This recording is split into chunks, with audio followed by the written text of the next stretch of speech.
Welcome to my YouTube channel innovator Adhyayan. Uttarakhand आगामी सहायक लेखाकार भर्ती परीक्षा हेतु महत्वपूर्ण प्रश्नोत्तरी इस प्रकार है। पहला प्रश्न है, the government of India constituted a public sector disinvestment commission on. सार्वजनिक क्षेत्र का विनिवेश आयोग भारत सरकार ने गठित किया। 15 मार्च 1991, 23 अगस्त 1996, 23 सितंबर 1993 या 6 मई 1994। अब देखिए, इसमें पूछा गया है कि भारत सरकार ने सार्वजनिक क्षेत्र का विनिवेश डिसइन्वेस्टमेंट। अब देखिए, इसमें एक वर्ड है डिसइन्वेस्टमेंट। क्या है विनिवेश? देखिए, विनिवेश क्या है? जुलाई 1991 में न्यू इकोनॉमिक पॉलिसी आई थी, NEP। उस समय फाइनेंस मिनिस्टर थे मनमोहन सिंह जी और PV नरसिम्हा प्रधानमंत्री थे। तो उसमें प्राइवेटाइजेशन पे बहुत जोर दिया गया था, यानी कि जो हमारी जितनी भी सरकारी उपक्रम हैं उनमें कुछ इकाइयों को निजीकरण किया गया, तो प्राइवेटाइजेशन आया। फिर उसके बाद इन्होंने 23 अगस्त 1996 में एक कमीशन बना। उसमें GV रामाकृष्णन अध्यक्ष थे और उसमें कई सरकारी उपक्रमों को निजी उपक्रम में बना दिया गया, तब्दील कर दिया गया। इस प्रकार से वो विनिवेश कहलाया। अब उन्होंने कहा कि सार्वजनिक क्षेत्र का विनिवेश आयोग भारत सरकार ने कब गठित किया? तो ऑप्शन है 15 मार्च 1991, बिल्कुल नहीं।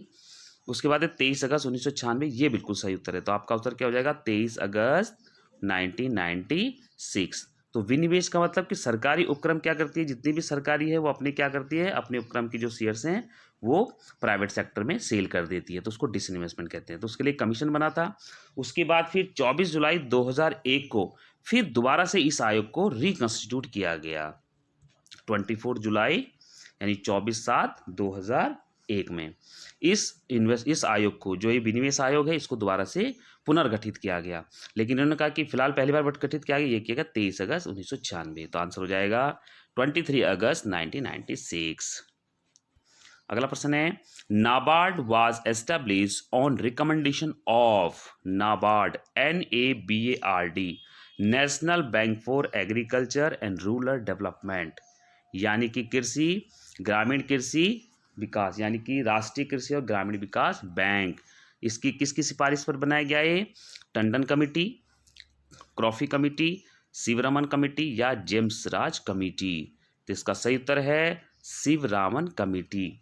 यानी 12 जुलाई 1982 को नाबार्ड की स्थापना की गई, ठीक है, ताकि जो आपका कृषि और ग्रामीण विकास है वो हो सके। तो आंसर हो जाएगा C, शिवरामन कमेटी। नाबार्ड की स्थापना किसकी सिफारिश में हुई? शिवरामन कमेटी।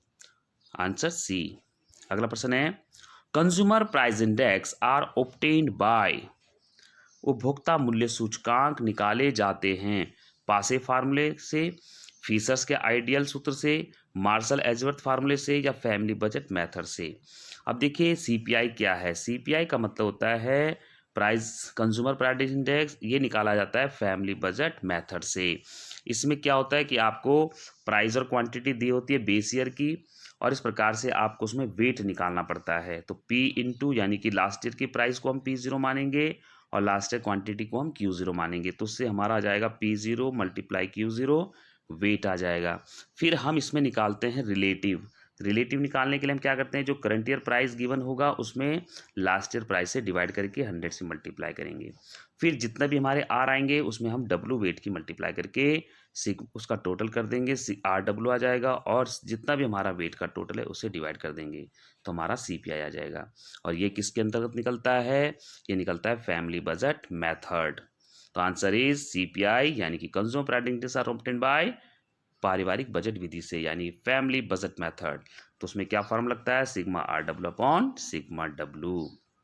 तो CPI equal to consumer price index निकलता है फैमिली बजट मेथड से। अगला प्रश्न है, which one of is not instrument of monetary policy. निम्न में से कौन सा मौद्रिक नीति का उपकरण नहीं है? अब देखिए, मौद्रिक नीति क्या है? देखिए, RBI कुछ इंस्ट्रूमेंट इशू करती है, कुछ उसके पास पावर है कि वो क्या करती है, मॉनेटरी यानी जो मनी सप्लाई को कंट्रोल करती है। अब देखिए, जो बैंक रेट है ये भी बिल्कुल सही है मौद्रिक नीति का। बैंक रेट से क्या करती है कि बैंक रेट, मान लीजिए कि मनी सप्लाई बहुत बढ़ चुकी है तो बैंक रेट वो बढ़ा देती है। बैंक रेट से जिस पर कॉमर्शियल बैंक अपने बिल्स को डिस्काउंट करवाते हैं आरबीआई से। रेपो रेट क्या है? रेपो रेट में ये होता है कि जितने भी कॉमर्शियल बैंक है, अगर उन्हें लोन की ज़रूरत है तो वह आरबीआई से जिस रेट्स पे लोन लेंगे वो रेपो रेट कहलाएगा। तो मॉनेटरी पॉलिसी का उपकरण है। उससे कैसे कंट्रोल होगा मनी सप्लाई? उससे ये होगा कि अगर रेपो रेट आरबीआई बढ़ा देती है तो बैंकों के पास जो पैसा है वो क्या हो जाएगा? रेपो रेट बढ़ाने से क्या हो जाएगा कि वो लोन इंटरेस्ट के रूप में बैंकों से पैसा इंटरेस्ट ऑफ रेट के द्वारा आरबीआई के पास ज़्यादा जाएगा तो उनके पास सप्लाई कम हो जाएगी, तो वो लोन कम दे पाएंगे। तो इस प्रकार से रेपो रेट होता है जिस रेट पर कॉमर्शियल बैंक आरबीआई से लोन लेते हैं। उसके बाद है ओपन मार्केट ऑपरेशन। आरबीआई भी इस इंस्ट्रूमेंट का यूज़ करती है। अब है डेफिसिट फाइनेंसिंग, वित्तीय घाटा। ये आपका मौद्रिक नीति का उपकरण नहीं है। तो इस प्रकार से बैंक रेट भी आपका मौद्रिक नीति का उपकरण है जो आरबीआई यूज़ करती है। रेपो रेट भी है जिस पर कॉमर्शियल बैंक आरबीआई से लोन लेते हैं जिस रेट से, और एक ओपन मार्केट ऑपरेशन, खुली बाजार क्रिया है। लेकिन deficit financing is not monetary policy instrument. तो आंसर इज डी। अगला प्रश्न है, cost accounting provides all of the following information except, सिवाय। लागत लेखांकन निम्नलिखित में से समस्त सूचना प्रदान करता है सिवाय प्रोडक्ट कॉस्ट, उत्पाद लागत, कॉस्ट ऑफ गुड सोल्ड, विक्रय किए गए माल की लागत, इन्वेंट्री वैल्यूज, स्कंद मूल्य, या कैश फोरकास्ट, नगद पूर्वानुमान। अब देखिए, जो आपका कॉस्ट अकाउंटिंग है वो प्रोडक्ट कॉस्ट के बारे में भी पूरी जानकारी देता है, कॉस्ट ऑफ गुड सोल्ड के बारे में भी जानकारी देता है, और इन्वेंट्री वैल्यूज के बारे में, लेकिन नगद पूर्वानुमान नहीं करता है। तो आंसर हो जाएगा D, cash forecast not possible by cost accounting. तो दैट इज आंसर डी। अगला प्रश्न है, overheads consist of all of the following except, ऊपरी व्यय निम्न में से सभी में शामिल है सिवाय इनडायरेक्ट मटेरियल यानी अप्रत्यक्ष सामग्री, फैक्ट्री यूटिलिटीज कारखाना उपयोगिताएं, डायरेक्ट लेबर प्रत्यक्ष श्रम, या इनडायरेक्ट लेबर अप्रत्यक्ष श्रम। अब देखिए ओवरहेड्स क्या है। देखिए, जब भी आपकी प्राइम कॉस्ट होती है तो उसमें आता है direct labour, direct material, direct expenses. लेकिन जो इनडायरेक्ट मटेरियल, इनडायरेक्ट आपका लेबर है, और जो फैक्ट्री यूटिलिटी, ये आती है आपकी ओवरहेड्स में। लेकिन डायरेक्ट लेबर तो प्राइम कॉस्ट का पार्ट है, तो हमारा आंसर हो जाएगा C, direct labour is not included in overheads. लेकिन इनडायरेक्ट मटेरियल, इनडायरेक्ट लेबर और फैक्ट्री यूटिलिटीज आती हैं ओवरहेड्स में, लेकिन हमारा डायरेक्ट लेबर नहीं आता है। प्रत्यक्ष श्रम इज राइट आंसर। अगला प्रश्न है, which of the following is not remedy for breach of contract, अनुबंध भंग का निम्न में से कौन सा समाधान नहीं है? 3 इसमें समाधान है, 1 नहीं है, तो ढूंढना पड़ेगा। सबसे पहले अनुबंध का खंडन, रिसेशन ऑफ कॉन्ट्रैक्ट, ये तो होता है। दूसरा है लाभ की बहाली यानी कि रेस्टिट्यूशन ऑफ बेनिफिट, ये भी होता है। तीसरा है शूट फॉर डैमेज, नुकसानी के लिए वाद करना, ये भी बिल्कुल सही है। अल्टरनेशन ऑफ द कॉन्ट्रैक्ट, अनुबंध में परिवर्तन, ये आपका समाधान का नहीं है, अनुबंध भंग करने का समाधान नहीं है कि हम कॉन्ट्रैक्ट में चेंजिंग करें, अल्टरेशन करें। तो answer is D, alteration of the contract, ये अनुबंध भंग का समाधान नहीं है कि आप अनुबंध चेंज कर दो। अगला प्रश्न है, एक कॉन्ट्रैक्ट में बी डिस्चार्ज्ड बाय, एक अनुबंध का निष्पादन हो सकता है। परफॉर्मेंस ऑफ कॉन्ट्रैक्ट, अनुबंध के प्रदर्शन से, बिल्कुल सही है। ऑपरेशन ऑफ लॉ, कानून की क्रियाशीलता से, ये भी बिल्कुल सही है। और म्यूचुअल एग्रीमेंट, पारस्परिक ठहराव से, बिल्कुल सही है। तो all of the above, answer is D. अगला प्रश्न है, which of this is not essential element of contract, निम्न में से अनुबंध का आवश्यक तत्व नहीं है या लक्षण नहीं है। Competency of parties to contract, पक्षकारों की अनुबंध करने की क्षमता, ये तो बहुत ही जरूरी है, ये भी आपका सही है। एडिक्वेसी ऑफ कंसिडरेशन, प्रतिफल की पर्याप्तता भी होनी चाहिए, वो भी वैध प्रतिफल होना चाहिए, ये भी बिल्कुल सही है। उसके बाद है लीगलिटी ऑफ ऑब्जेक्ट, उद्देश्य की वैधता, ये भी बिल्कुल सही, लेकिन सर्वसम्मति की आवश्यकता नहीं है, तो इसका हो जाएगा कंसेंसस। तो आंसर इज सी, सर्वसम्मति की जरूरत नहीं है, सिर्फ पक्षकारों के आपस में सहमति हो जाएगी तो वही पर्याप्त है। तो आंसर इज सी। अगला प्रश्न है, primary and secondary market of capital market. अब देखिए, जो हमारा फाइनेंशियल मार्केट है उसमें कैपिटल मार्केट आता है, उसमें हमारे 2 मार्केट आ जाते हैं, एक प्राइमरी मार्केट और एक सेकेंडरी मार्केट। अब प्राइमरी मार्केट में जितनी भी नई कंपनी, हम डायरेक्ट शेयर्स किससे खरीदेंगे? हम कंपनी से खरीदेंगे, तो न्यू इशू मार्केट कहते हैं इसको। और सेकेंडरी मार्केट में उसके बाद जो है आपके जो लिस्टेड होती है कंपनी, उसी के शेयर्स बेचे जाते हैं, दूसरी प्राथमिक गौण बाजार कर लेते हैं इसको। लेकिन इसमें क्या है कि कंपीट विथ ईच अदर, क्या ये एक दूसरे के प्रतिस्पर्धी है? बिल्कुल नहीं, ये तो अलग है, ये अलग है। फिर एक कंप्लीमेंट विथ ईच अदर, तो बिल्कुल सही है, वो एक दूसरे के पूरक हैं, क्योंकि जब प्राइमरी मार्केट में पहले शेयर्स जाएंगे कंपनी के, फिर वो कंपनी जब पुरानी हो जाएगी तो सेकेंडरी मार्केट में उसके बाद बेचे जाएंगे, तो ये एक दूसरे की कंप्लीमेंट है। तो फर्स्ट प्रोसेस जब यहाँ होगी तो सेकेंड प्रोसेस सेकेंडरी मार्केट में होगी, तो कंप्लीमेंट विच ईच अदर। तो function independently, control each other, तो आंसर हो जाएगा बी, एक दूसरे के पूरक हैं। अगला प्रश्न है, an agreement which is enforceable by law is, एक ठहराव जो कानून द्वारा परिवर्तनीय है कहलाता है। प्रस्ताव, स्वीकृति, प्रतिफल या अनुबंध। अब देखिए प्रस्ताव तो आपका हो गया कि जो अनुबंध है उसकी तो शर्तें हैं कि प्रस्ताव हो, स्वीकृति हो, प्रतिफल हो, लेकिन उसने कहा कि जो an agreement which is enforceable law is, तो वो रहेगा अनुबंध। तो आंसर इज डी, कॉन्ट्रैक्ट। जो ठहराव यानी कि जो भी आपका जो एग्रीमेंट है वो कानून द्वारा परिवर्तनीय हो जाए, एनफोर्स हो जाए, तो उसे कहेंगे कॉन्ट्रैक्ट यानी अनुबंध। अच्छा प्रश्न था, ये आ सकता है। अगला है, which of the following is not a method of costing, निम्न में से कौन लागत की विधि नहीं है। कॉन्ट्रैक्ट कॉस्टिंग, ठेका लागत, ये भी है। जॉब कॉस्टिंग, उपकार्य लागत निर्धारण, ये भी है। प्रोसेस कॉस्टिंग, प्रक्रिया लागत निर्धारण, ये भी है। लेकिन स्टैंडर्ड कॉस्टिंग नहीं होती है, प्रमाप लागत निर्धारण लागत विधि नहीं है। अगला प्रश्न है, from an item of inventory find of EOQ। अब देखिए हमें निकालना है, एनुअल कंजप्शन 3200 यूनिट है, यूनिट पर कॉस्ट 6 रुपये है, ऑर्डरिंग कॉस्ट आपका 150 रुपये, इन्वेंट्रिंग कैरिंग पर यूनिट कॉस्ट 25% है यूनिट कॉस्ट का। अब देखिए EOQ निकालना है आपने, इसका फार्मूला होता है EOQ का 2 इंटू रिक्वायरमेंट इंटू CP/CH। अब देखो इसको हम निकालते हैं, EOQ का फार्मूला हमने लिखा, तो देखो कैसे निकालेंगे, अंडर रूट करेंगे 2 इंटू, अब रिक्वायरमेंट कितनी हमारी 3200 यूनिट की है, तो हम इसमें 3200 की मल्टीप्लाई कर देंगे, फिर इसमें मल्टीप्लाई कर दीजिए CP कितना, इसमें आदेश देने की लागत 150 रुपये है, तो उसे बोलेंगे CP, तो 150 रुपये हो गया, और अपॉन कर देंगे CH। अब देखो CH क्या है, CH है इन्वेंट्री को कैरिंग करने की उसके रखरखाव की लागत, जो कि इकाई लागत का 25% है, और इकाई लागत कितने 6 रुपये, तो 6 रुपये का हम 25% निकालेंगे, तो CH आ जाएगा आपका 1.5 रुपया, तो CH हो गया 1.5, तो 1.5 से डिवाइड कर दीजिए, तो 1.5 को 150 से जब हमने करा तो आपका आ गया, इसको पॉइंट हटाए 0, तो ये आ गया 100, तो 3200 को 100 से गुणा करके 2 से गुणा करेंगे तो आ जाएगा 64,000। तो जब इसका अंडर रूट निकालेंगे तो हमारा कितना हो जाएगा, 3200 ना 6400 और गुना 100, तो 6,40,000, तो जब उसका अंडर रूट निकालेंगे तो हमारा आ जाएगा 800 यूनिट। तो इस प्रकार से हमारा आंसर हो जाएगा बी, 800 यूनिट। यानी कि हम साल भर में अगर हम जो है 800 यूनिट जब मंगाएंगे तो हमारा जो आपका 800 यूनिट है ये हमारा आ जाएगा EOQ यानी कि आदेश मात्रा। ठीक है, तो हमें 800 यूनिट मंगानी है, टोटल साल में मंगानी 3200, तो हम कितनी बार मंगाएंगे, साल में 4 बार मंगाएंगे। तो इस प्रकार से हमारा आंसर हो जाएगा 800 यूनिट हम मंगाएंगे, जबकि हमारी रिक्वायरमेंट है कितनी 3200 यूनिट, तो हम कितनी बार मंगाएंगे 4 बार। लेकिन फिलहाल उसने पूछा है कि आदेश मात्रा बताइए, आर्थिक आदेश मात्रा, तो आंसर इज बी। अगला प्रश्न है, इन एमलगेमेशन ऑफ 2 कंपनीज, 2 कंपनियों के एकीकरण से, both companies lose their existence, दोनों कंपनियों का अस्तित्व समाप्त हो जाता है। बोथ कंपनीज कंटिन्यू, दोनों कंपनियां चालू रहती हैं। एनी वन कंपनी कंटिन्यूज, कोई एक कंपनी चालू रहती है, या नन ऑफ दिस, कोई नहीं।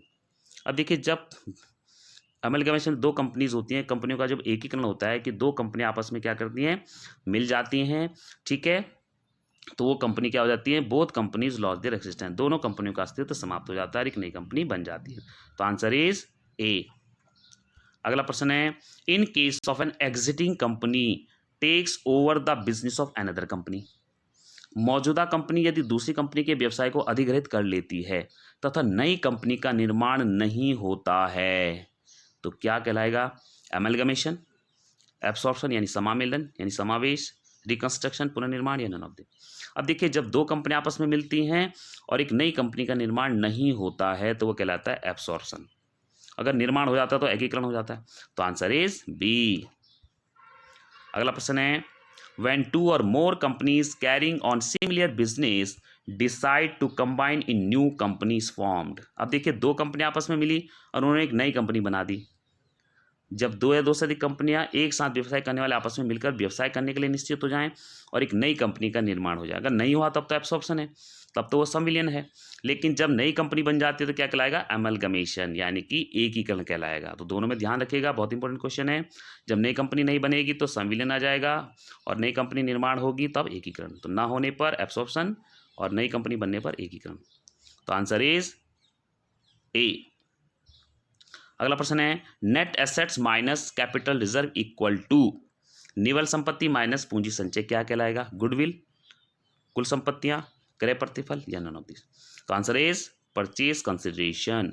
यानी कि जब भी नेट एसेट्स में से अगर हम कैपिटल रिजर्व घटाएंगे तो क्या आएगा, तो देखिए आपकी टोटल एसेट्स आ जाती है सारी डेबिट, और आपने ले लिया कैपिटल रिजर्व क्रेडिट में। तो जब हम टोटल एसेट्स से कैपिटल रिजर्व घटाएंगे तो क्या आ जाएगा आपका नेट परचेज कंसिडरेशन। जितना हमने पार्टी से खरीदा है उसको हमें देना पड़ेगा इतना पैसा। तो answer is C.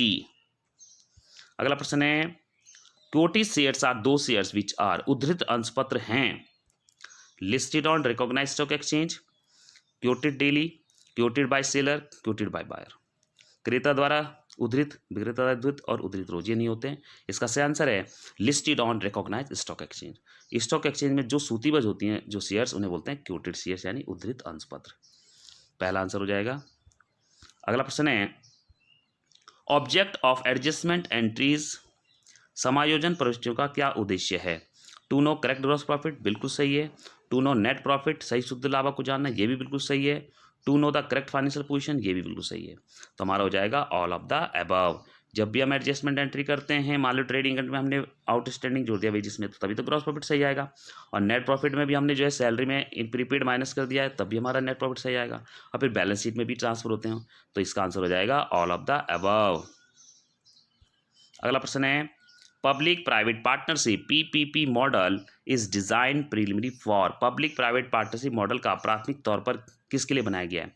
Agriculture development, कृषि विकास हेतु, इंडस्ट्रियल डेवलपमेंट, औद्योगिक विकास, इंफ्रास्ट्रक्चर डेवलपमेंट, आधार संरचना विकास, या वेस्ट लैंड डेवलपमेंट, बंजर भूमि विकास। तो इसका सही उत्तर है इंफ्रास्ट्रक्चर डेवलपमेंट। जैसे वाटर हो गया, एजुकेशन हो गया, स्कूल्स हो गया, रोड्स हो गया, ये सारे इंफ्रास्ट्रक्चर में आते हैं। तो जितने भी आपका इसके क्या है, इकोनॉमिक इंफ्रास्ट्रक्चर, सोशल इंफ्रास्ट्रक्चर, तो इसका मतलब हो गया कि जो आधार संरचना थी, जो इंफ्रास्ट्रक्चर था, उस पर इसका डेवलपमेंट पे जोर दिया गया। तो ट्रिपल पी मॉडल का मेन था फोकस आधार संरचना पे यानी कि इंफ्रास्ट्रक्चर पे। आंसर इज सी।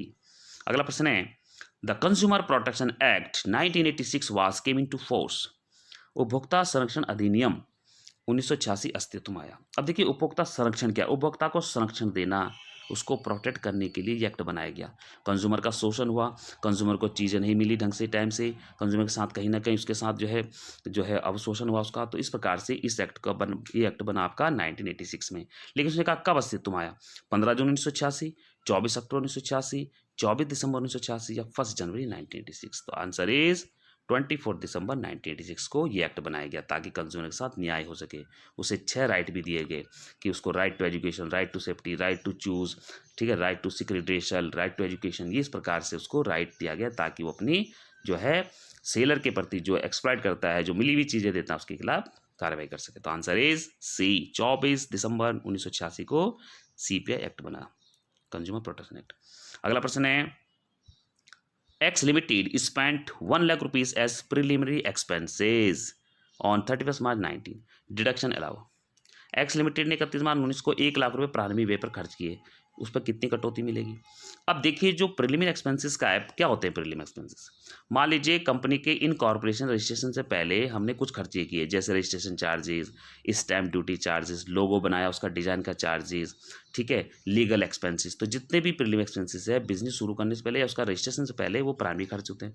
अब उसमें कितना डिडक्शन मिलेगा इनकम टैक्स उसमें, तो 10,000 रुपये, 25,000 रुपये, 7,143 रुपये, 20,000 रुपये। तो इसका रूल है कि 4/5 टोटल एक्सपेंसेस का 4/5 नहीं मिलेगा, ये तो डिसअलाउ है, तो सिर्फ मिलेगा 1/5 आपको, जितना भी आप खर्च करते हैं।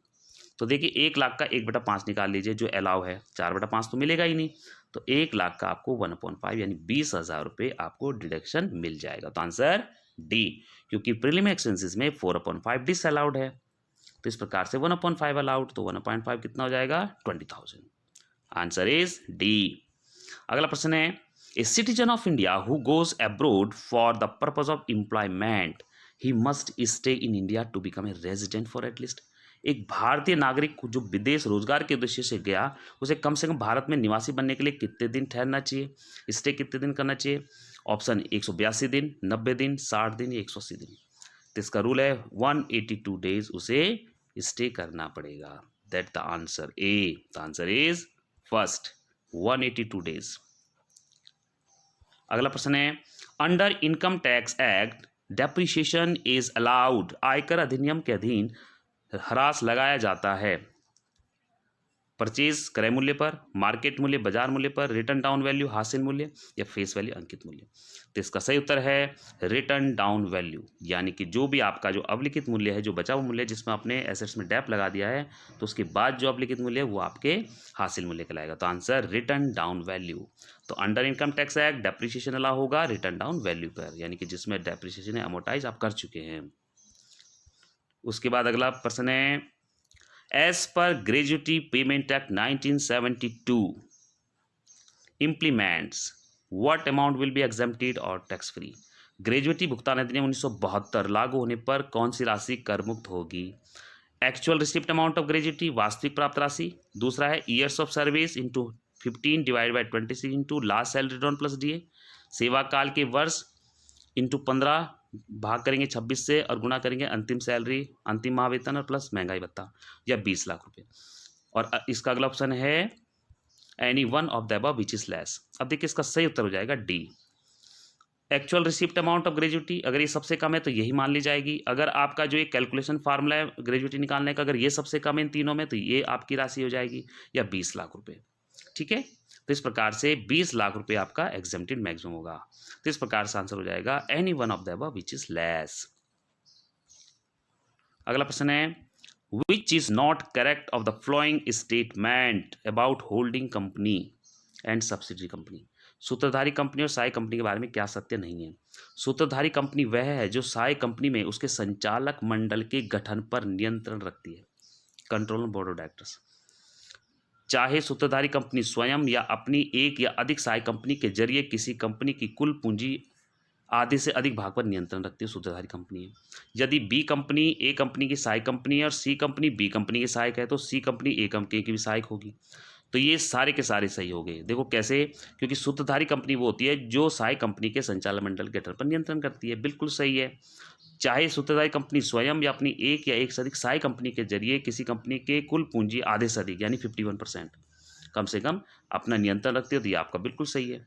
और अगर बी कंपनी ए कंपनी की सहायक है और सी कंपनी बी की सहायक है, तो सी कंपनी ए कंपनी की भी सहायक कंपनी होगी, तो ये भी बिल्कुल सही है। तो आंसर इज डी, सभी सही हैं। अगला प्रश्न है in which section of company act 2013 subsidiary company is defined. Company अधिनियम 2013 की किस धारा में सहायक कंपनी को परिभाषित किया गया है? सेक्शन 3, सेक्शन 4, सेक्शन 287 या सेक्शन 34। तो आंसर इज सेक्शन 287। और क्या होती है सहायक कंपनी? सहायक कंपनी वो कंपनी होती है जो दूसरी कंपनी के द्वारा उसके संचालक मंडल पर नियंत्रण रखती हो। तो आंसर इज सी। अगला प्रश्न है विच equation two calculate profit is not correct. निम्नलिखित में लाभ ज्ञात करने की कौन से समीकरण सही नहीं है? Profit is equal to sales 1 minus variable cost divide sales minus fix cost, बिल्कुल सही है। Profit is equal to sales into PV ratio minus fix cost, ये भी बिल्कुल राइट है। Profit is equal to sales minus variable cost plus fix cost, ये भी सही है। तो ऑल आर करेक्ट। तो प्रॉफिट हम इन तरीके से निकाल सकते हैं, तो बहुत अच्छा क्वेश्चन है, देख लीजिए, बीकॉम का क्वेश्चन है। अगला प्रश्न है प्रॉफिट 2019 10,000 रुपीज़ एंड 2020 15,000। देखिए 19 में आपका प्रॉफिट 10,000 रुपये, 20 में 15,000 है। सेल्स आपकी 19 में 1 लाख रुपये है, 20 में 2 लाख रुपये है। वो कह रहा है पीवी रेशो निकालो। अब देखिए लाभ मात्रा अनुपात निकालने का फॉर्मूला क्या है? Change in profit upon change in sales into 100। अब देखिए आपका कितना आसान है, 10,000 प्रॉफिट था, 15,000 हो गया, कितना चेंज हुआ? 5,000। डिवाइड कर दीजिए, सेल्स में कितना चेंज हुआ? 1 लाख से 2 लाख हो गया, तो 1 लाख रुपये। तो 5,000 अपॉन 1 लाख कर दीजिए और 100 से मल्टीप्लाई कर दीजिए, तो आपका आंसर आ जाएगा 5%। तो पीवी रेशियो कितना हो जाएगा? Change in profit upon change in sale, तो आंसर इज सी 5%। बहुत ही आसान क्वेश्चन था, आ सकता है, कब कभी फार्मूला याद रखना चाहिए। और ये अगला प्रश्न है जब वास्तविक लागत पूर्व निर्धारित लागत से अधिक होती है तो विचरण होता है। If actual cost is more than standard cost the variance will be. अब देखिए हम पहले मान लेते हैं कि हमारा जो पूर्व निर्धारित जो कॉस्ट होती है उसे स्टैंडर्ड कॉस्ट कहते हैं। अब स्टैंडर्ड कॉस्ट आपने मान लीजिए 100 रुपये रखी कि हमारी एक चीज़ 100 में बन जाएगी, लेकिन जब एक्चुअल कॉस्ट देखी तो वो बन गई 120 रुपये, 20 रुपये एक्स्ट्रा कॉस्ट आ गई, तो ये तो फेवर में नहीं जाएगा फर्म के। तो इस प्रकार से जब वास्तविक लागत पूर्व निर्धारित लागत जिसे कि हम प्रमाप लागत भी कहते हैं, तो विचरण हमेशा प्रतिकूल नहीं आएगा, क्योंकि आपने एक्चुअल कॉस्ट तो ज़्यादा दिखा दी और जबकि हमने जो पूर्व निर्धारित किया वो 100 रुपये था, तो 20 रुपये हमारा एक्स्ट्रा आ गया एग्जाम्पल के जरिए, तो वेरिएंस आपका निगेटिव हो जाएगा। तो हमारा अनुकूल हो सकता है? बिल्कुल नहीं, फेवरेबल हो ही नहीं सकता। तो आंसर इज प्रतिकूल यानी कि अनफेवरेबल होगा। तो इस प्रकार से हम इसको कहेंगे, जब वास्तविक लागत पूर्व निर्धारित लागत से अधिक होगा तो उसे कहेंगे अनफेवरेबल कंडीशन, यानी कि वेरिएंस आपका आ जाएगा अनफेवरेबल। तो आज के लिए बहुत है इतना। अच्छी तैयारी कीजिए, वीडियो को अंत तक देखें, लाइक करें, शेयर करें, कमेंट्स करें, सब्सक्राइब करें। और बहुत ज़्यादा सिलेबस है, 1 बाय 1 टॉपिक को लेते रहिए, नोट्स करते रहिए। Best of luck.